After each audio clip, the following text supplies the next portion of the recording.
It's the Paris Chong Show.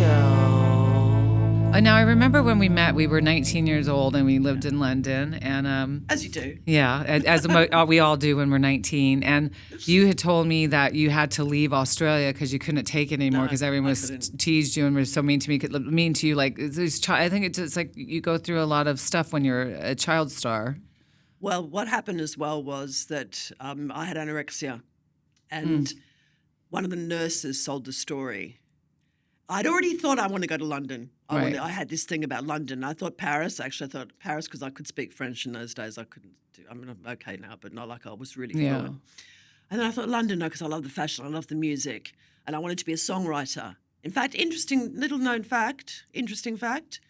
I wrote my first song, Paris, when I was 4 in the bath, long before I was on television.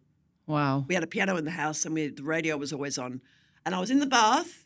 And I wrote this song. I could sing it to you. It's called "Let Me Go." Okay. I won't sing Let's it. no, sing it. No, do it. No, it's a bit weird for I a insist. 4-year-old to write. Do your 4-year-old self. That you don't really love me. I can't sing the rest because it's a bit too weird. Oh no! I'll sing it to you later. All right. Watch this space. I'm never releasing it. I'll sing it to you later. It's a bit okay, weird, but it's a good little song. Yeah, I love your voice. Sally's an amazing songwriter, has a beautiful voice, and when I met you, you were in a band called Major Matt Mason. I was, yes. And then you were, I guess, what's really wild is Sally and I lost touch for many, many years. I don't want to age ourselves here right now, but I lost touch with her for a long time, and I did not know what happened to her after London, and I actually found her on MySpace because she had done some backing vocals for Duran Duran, which you have done many backing vocals for Duran. And that's how we reconnected. And I came to see you in New York when Leo was a baby. Yeah, he was a baby. So it was amazing. Yep. And so you were in Major Matt Mason. And then our next guest that we're going to be talking to, Andrew Rayer. Now, you were also in a band with him. And so when was that band? That started 98. Okay. And maybe 97, 98. And we were called the Candy Bombers, and Andrew was the musical director and lead guitarist, and just fabulous.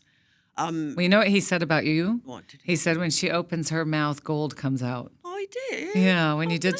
We just wrote a little jingle for the Paris Chong Show, and I just was like, Sally, I need help writing just a little jingle to go to the show. I did write it. And then she said, okay, I'm going to introduce you to Andrew. And then she came and did some backing vocals. And I mean, it really made the little jingle just having you on there. And he said, Sally's just amazing. When she opens her mouth, gold comes out. Oh, bless him. I didn't know that. Yeah. But so we had a great time. We played, we did the Edinburgh Festival. We played all over London, where one stage we were playing like 4 nights a week, Portobello, really cool venues. And then this is fantastic. I'm watching. Andrew didn't know the story till about 2 weeks ago. So I'm watching the news, and it's the Thursday before the Queen's Jubilee in 2002.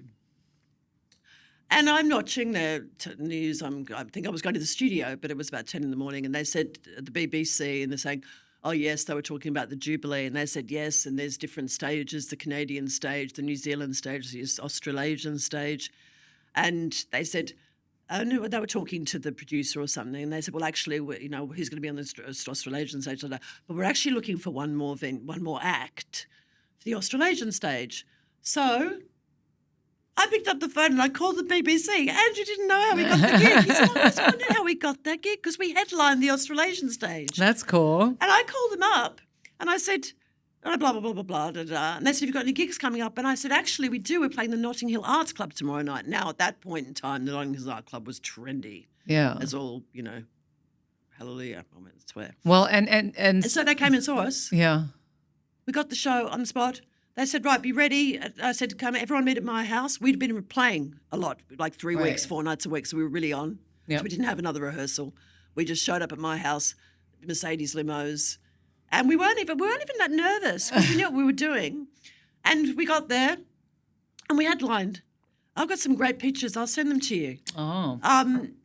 And well, it's Hyde Park, so as far as the eye can see, on the Glastonbury stage, massive stage, and we didn't make a single mistake.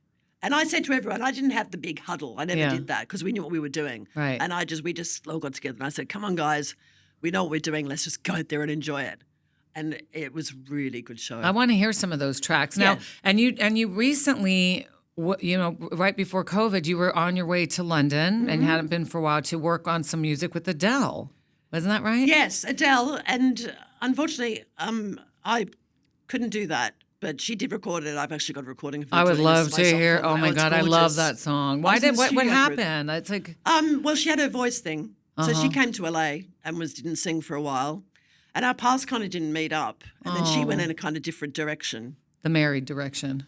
A married direction. And then they write songs together. Oh, they do? Yeah. Oh, I was so excited to hear I Adele know. sing your song. I Well, must I hear can wait that. to. I've got it Yeah, at I would home. love to hear that. And she's a great girl. Mm-hmm. Yeah, I spent 2 days in the studio with her. And That's she's awesome. just so down to earth, fabulous person. Wow. And I mean, when she got- did, that only was- did 3 takes. That's amazing. Yeah. Which lovely. one? Which song did she sing For the again? Moment. Oh, such a good song. You love One that of song. my favorites. I've got to tell you that I found about a week ago. Do you remember Calling America? Calling Yeah. America. Yes, I do. Don't question our difference or answers apart. I found a letter. I don't know. I'm looking at the camera. Hi, ladies and gentlemen. Hi. I found a letter that I've kept, and it's you writing to me in Oakley Street in London, and you're in New York or something. Okay. And it's your beautiful writing as always, because you and I used to write to I each know other a lot. Yeah. Mm-hmm. And at one point you put, and how's Calling America? Ooh, in your handwriting. I love that song. And I thought, I want to wow. see that too. I've got it. I want to I've see got that goosebumps. too. It's the Paris Chong Show.